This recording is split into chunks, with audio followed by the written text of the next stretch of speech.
একদম অথেন্টিক বাবুর্চি থেকে অথেন্টিক রেসিপি নিয়ে আজকে হাজির হলাম চট্টগ্রামের ঐতিহ্যবাহী মেজবানি গরুর মাংসের রেসিপি নিয়ে। এই মেজবানি গরুর মাংসটি চট্টগ্রামের মানুষ যে কোনো মেজবানি অনুষ্ঠান, বিয়েবাড়ি অথবা কোরবানির খুব আয়োজন করে তৈরি করে থাকে। আর এই অথেন্টিক রেসিপিটা কিন্তু আমিও অনেকদিন যাবৎ খুঁজছিলাম, যেহেতু পেলাম তাই আপনাদের সাথে শেয়ার করলাম। চলুন তাহলে দেখে নেওয়া যাক কীভাবে রান্না করলো। এখানে গরুর মাংস নিয়ে নিয়েছে প্রায় ৪৫ কেজির মতো। আর এই ৪৫ কেজি গরুর মাংসের সাথে প্রথমেই দিয়ে দিল পেঁয়াজ কুচি, এরপর দিয়ে দিচ্ছে টক আলু বোখারা, আর এখন দিয়ে দিল হলুদ গুঁড়া।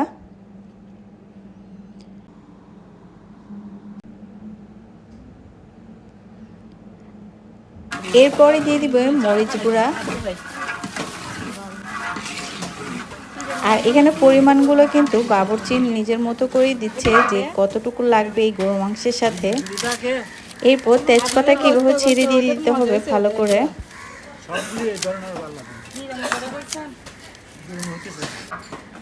আর এবার দিয়ে দেওয়া পালা নারকেল বাটা।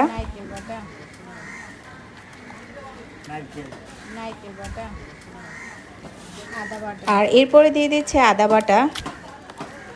এগুলো কোনো মাপ নাই না? মাপ আছে কত? পরিমাণ মতো আর কি। মাপ কি পরিমাণ মতো হয়? আর এরপর দিয়ে দিবে রসুন বাটা। এখানে রসুন। আর প্রত্যেকটা জিনিস কিন্তু বাবুর্চি মাংসের অনুপাতেই দিচ্ছে। এটা কি বাদাম বাটা? এরপর দিয়ে দিল বাদাম বাটা।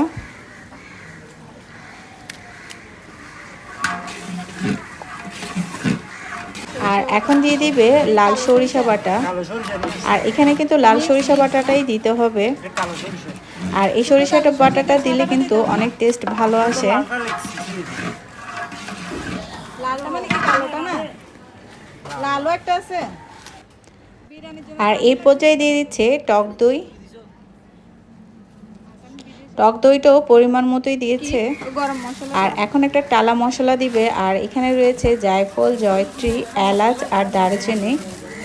আর এই টালা মশলাটার ঘ্রাণটা জাস্ট অসাধারণ। এরপর দিয়ে দিল রাঁধুনি মশলা। আর এই রাঁধুনি মশলাটাই হচ্ছে মেজবানি মাংসের মশলার আসল মশলা, যেটা দিলেই মেজবানি মাংসের যে ঘ্রাণটা থাকে সেটাই বের হয়। এরপর দিয়ে দিচ্ছে মিষ্টি জিরা বা মৌরি। আর এই পর্যায়ে দিয়ে দিচ্ছে জিরা, যেটা আমরা রেগুলার বাসায় খেয়ে থাকি সেই জিরাই।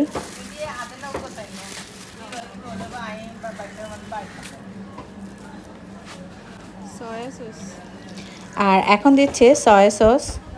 সয়া সস কি এই কোম্পানিটা ভালো না? তারপর দিয়ে দিচ্ছে পরিমাণ মতো লবণ।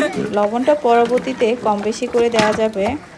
এরপর দিচ্ছে সরিষা তেল। আর সরিষা তেল না দিলেও চলবে, কোনো সমস্যা নেই, এটা আমাদের রিকমেন্ড ছিল যে দেওয়া লাগবে তাই দিয়েছে। এরপর একটা টমেটো সস দিয়ে দিতে হবে পুরো 1 বোতল। আর কাঁচামরিচ দিয়ে দিবে পরিমাণ মতো। আর এই পাশে কিন্তু চুলা ফুল রেডি হয়ে গিয়েছে বসানোর জন্য। এবার ফাইনাল প্রিপারেশনের পালা। আর এখন জাস্ট একটু কষানোর জন্য পানি দিয়ে দিল। এবার চুলায় বসিয়ে দিল।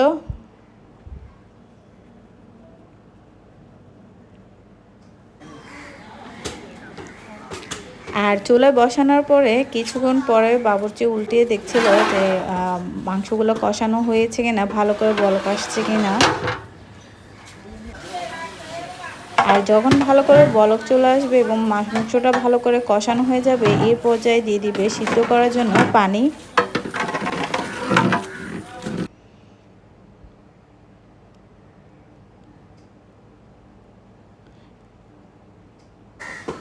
আর মাংসটা যখন সিদ্ধ হয়ে যাবে তখন এর মধ্যে দিয়ে দিবে বাটার। আর বাটার দিতে হবে প্রায় 1 কেজি পরিমাণ। আর নামানোর কিছুক্ষণ আগেই দিতে হবে টমেটো, যেন টমেটোগুলো সব আস্ত থাকে। আর এই কারণেই লাস্টের দিকে দিয়ে দেওয়া হয়েছে। এই পর্যায়ে কিন্তু একদম রেডি হয়ে গেছে মেজবানি গরুর মাংসটা। এখন জাস্ট আমাদের চেক করার পালা। আর মাংস সিদ্ধ হয়েছে কিনা ভালো করে আমার ভাইয়া চেক করে নিচ্ছে।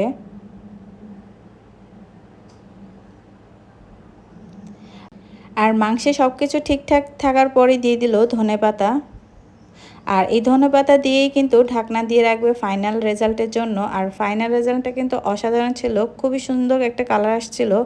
আর যেহেতু অন্ধকার হয়ে গেছিলো তাই আপনার সাথে শেয়ার করতে পারিনি, সরি।